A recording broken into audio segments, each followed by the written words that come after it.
दोस्तों, एक बार फिर मिशन टेक क्लासेज में आप सभी का स्वागत। आइए बात करते हैं 25 महत्वपूर्ण क्वेश्चन का सीरीज है। आइए देखते हैं क्वेश्चन नंबर 1। प्रेरण मोटर के घूर्णीय उपकरण में शक्ति की आपूर्ति कैसे की जाती है? प्रेरण मोटर के घूर्णीय उपकरण में शक्ति की आपूर्ति कैसे की जाती है? विद्युत चुंबकीय प्रेरण द्वारा, चुंबकीय प्रेरण द्वारा, लोह चुंबकीय प्रेरण द्वारा, फैराडे के विद्युत चुंबकीय प्रेरण द्वारा। तो ऑप्शन नंबर 4 सही है। जैसा कि हम जानते हैं कि एक मोटर का स्टेटर होता है जिसके स्टेटर में वाइंडिंग होता है। इसमें हम 3 फेज सप्लाई देते हैं। 3 फेज सप्लाई देते हैं तो इसका ये जो रोटर होता है, रोटर में शक्ति कहाँ से पैदा होता है, ये क्वेश्चन पूछ रहा है। तो यहाँ पे ट्रांसफॉर्मेशन प्रक्रिया होती है जो फैराडे का विद्युत चुंबकीय प्रेरण नियम है। अब बात करते हैं क्वेश्चन नंबर 2। प्रेरण मोटर की स्लिप 0.04 है और मोटर की आवृत्ति 60 Hz है। अतः रोटर आवृत्ति ज्ञात करिए। एक फार्मूला होता है FR बराबर यस गुणे एफ। यस का मान है 0.04, एफ का मान है 60। तो इसको हल करेंगे 0 6 24। अब 2 अंक के बाद दशमलव है तो ये हो जाएगा 2.4। कितना हो जाएगा? 2.4 Hz यानी कि हर्ट्ज। तो ऑप्शन नंबर 3 सही है। अब बात करते हैं क्वेश्चन नंबर 3। निम्नलिखित में से किन हानियों को ज्ञात करने के लिए इंडक्शन मोटर पर नो लोड टेस्ट का संचालन किया जाता है? स्टेटर कोर हानि, घूर्णन हानि, स्टेटर कॉपर हानि, उपरोक्त सभी। तो यहाँ पे ऑप्शन नंबर 4 सही है, उपरोक्त सभी। अब बात करते हैं क्वेश्चन नंबर 4। दोस्तों, वीडियो को स्किप मत करिएगा, बहुत ही इंपॉर्टेंट क्वेश्चन है। अब बात करते हैं क्वेश्चन नंबर 4। अगर प्रेरण मोटर का बलाघूर्ण कम होता है तो, यदि प्रेरण मोटर का बलाघूर्ण कम होता है तो क्या होगा? रोटर की गति बढ़ जाती है, रोटर की गति कम हो जाती है, रोटर की धारा कम हो जाती है, मोटर की शक्ति कम हो जाती है। तो एक फार्मूला होता है T समानुपाते 1/n। T समानुपाते 1/n। अगर बलाघूर्ण घट रहा है तो स्पीड क्या होगा? बढ़ेगा। तो ऑप्शन नंबर 1 सही है। अब बात करते हैं क्वेश्चन नंबर 5। क्या होगा यदि एक प्रेरण मोटर का कोई 2 फेज आपस में बदल दिए जाएं? क्या होगा यदि एक प्रेरण मोटर का कोई 2 फेज आपस में बदल दिए जाएं? मोटर जल जाएगी, मोटर गति नहीं करेगी, मोटर विपरीत दिशा में गति करेगी, मोटर धीमी गति पर गति करेगी। तो ऑप्शन नंबर 3 सही है, मोटर विपरीत दिशा में गति करेगी। क्लियर? लेकिन ये 2 फेज बदलना, 2 फेज आपस में बदलना, ये प्रक्रिया कहलाती है, करने के बाद जो होता है ये कहलाती है प्लगिंग। क्या कहलाएगी? प्लगिंग। क्लियर? किन्हीं 2 फेज को आपस में बदल देंगे तो मोटर की घूर्णन दिशा बदल जाएगी। अब बात करते हैं क्वेश्चन नंबर 6। 10 HP त्रिकला 415 वोल्ट वाली पिजरी प्रेरण मोटर की फ्यूज रेटिंग क्या होगी? अब हम बात करेंगे फ्यूज रेटिंग की। ध्यान दीजिएगा, बहुत इंपॉर्टेंट क्वेश्चन, यहाँ से बहुत गलत होता है। फ्यूज रेटिंग जो होता है वो HP का 2.5 गुना होता है। HP का 2.5 गुना होता है। तो ये HP है 10 गुणे 2.5, तो कितना हो जाएगा? 25। तो ऑप्शन नंबर भी सही है, 25 एम्पियर। ये जब फ्यूजिंग रेटिंग पूछेगा तो HP का 2.5 गुना। क्लियर? और जब पूर्ण भार लाइन धारा पूछता है तो HP का 1.5 गुना होता है। अब हम बात करते हैं क्वेश्चन नंबर 7। बहुत इंपॉर्टेंट क्वेश्चन। 50% की स्लिप पर 50 एग्जैक्ट पर किसी 3 फेज वाली पिंजरी प्रेरण मोटर की अधिकतम गति है। अब हम जानते हैं अधिकतम गति के लिए P बराबर 2 होगा, पोलों की संख्या 2 होगा। जब पोल 2 होगा तो जो स्पीड आएगा वो आएगा 3000 आरपीएम। क्लियर। लेकिन एक संबंध होता है एनआर बराबर एन एस 1 माइनस एस। अब यहाँ पे रखेंगे 3000 1 माइनस 1/2, क्योंकि स्लिप कितना है 50%, तो यहाँ आ जाएगा 3000 गुणे 1/2। ये हल करेंगे तो आ जाएगा 1500 आरपीएम। क्लियर। तो ऑप्शन नंबर 4 सही है। अब हम बात करते हैं क्वेश्चन नंबर 8। प्रेरण मोटर में वायु अंतराल बढ़ाने पर घूर्णक की चाल बढ़ जाती है, शक्ति कारक घट जाता है, वायु घर्षण ह्रास बढ़ जाएगा, इनमें से कोई नहीं। तो ऑप्शन नंबर 2 सही है, पावर फैक्टर का मान घट जाएगा।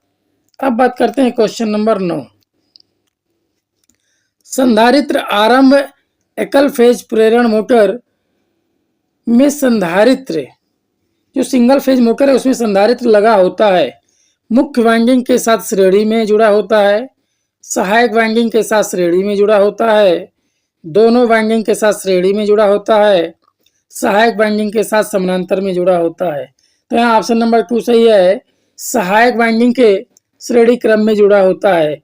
तो कुछ इस तरीके से होता है, देखिए अब हम सप्लाई यहां से देंगे, ये होगा मेन वाइंडिंग, ये होता है सहायक वाइंडिंग, इसी में लगा होता है कैपेसिटर, ये होता है आपका रोटर, यहां से देते हैं सप्लाई। क्लियर। तो ये स्टार्टिंग वाइंडिंग के सीरीज में लगा होता है, इसको बोलते हैं सहायक वाइंडिंग। अब हम बात करते हैं क्वेश्चन नंबर 10।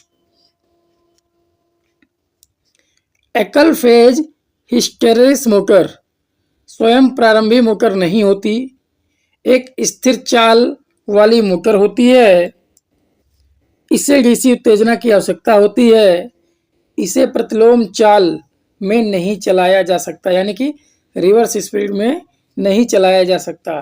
तो ऑप्शन नंबर बी सही है, एक स्थिर चाल वाली मोटर होती है, इसीलिए इसको सिंगल फेज सिंक्रोनस मोटर भी बोलते हैं, सिंगल फेज सिंक्रोनस मोटर भी बोलते हैं।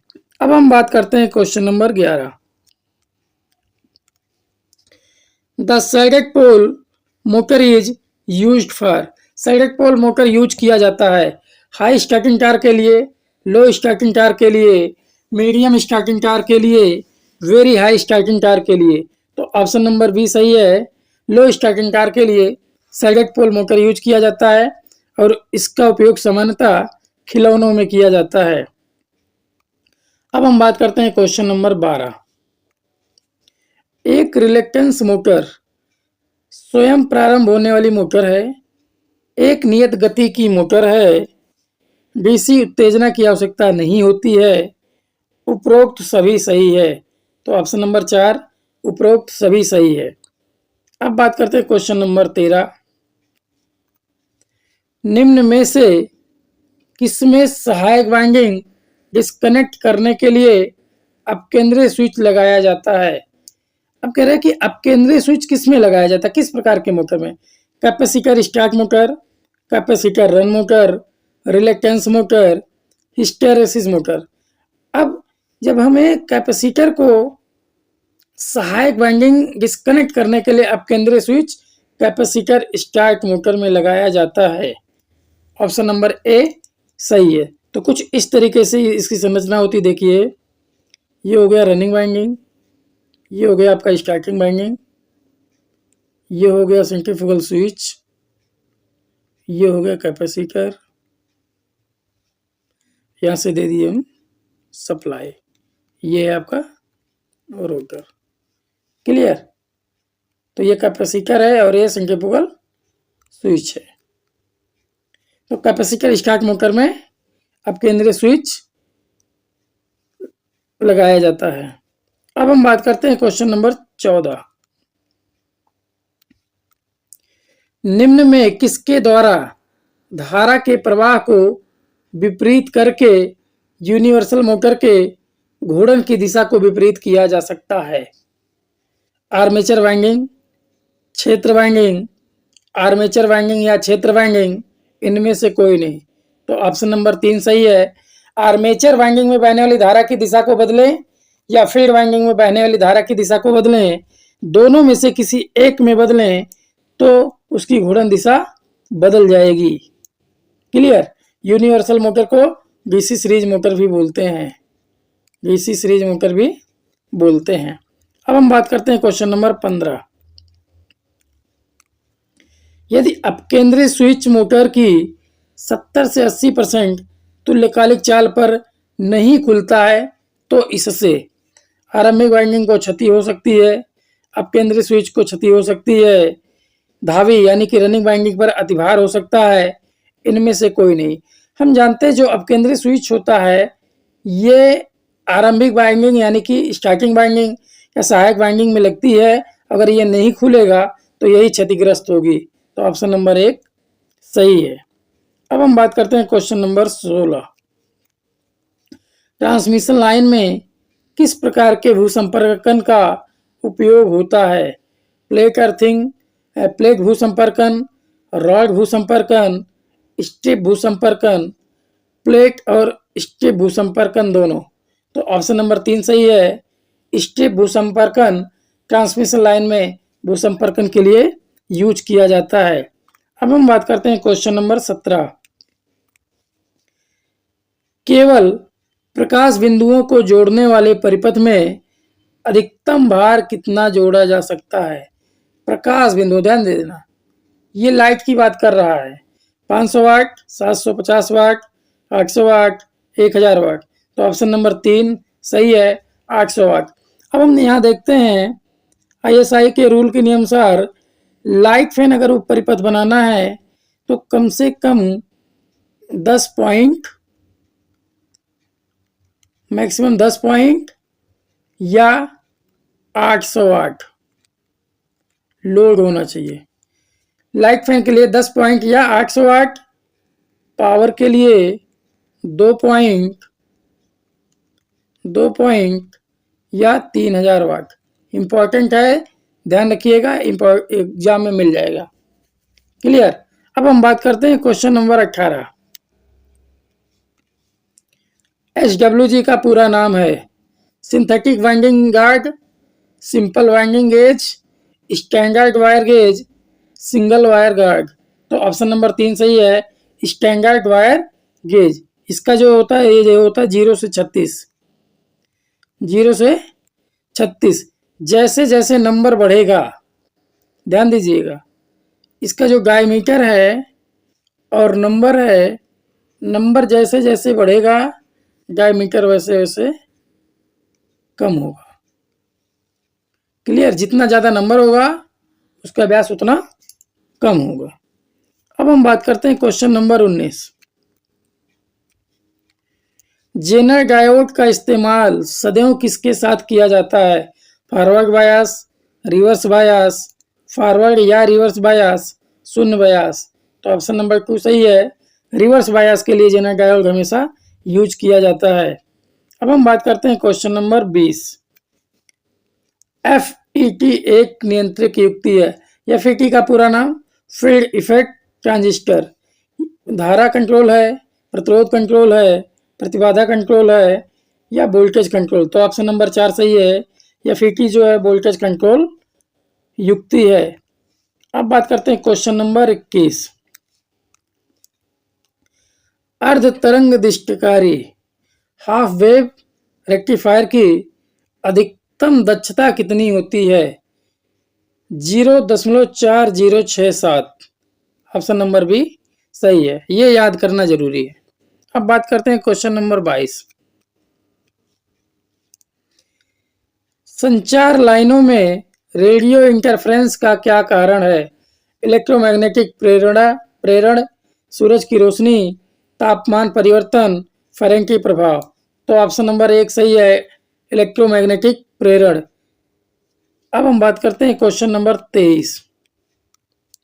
SCR एक गैस गैस परत गैस गैस जंक्शन युक्ति है। मतलब SCR में कितने परत और कितने जंक्शन होते हैं?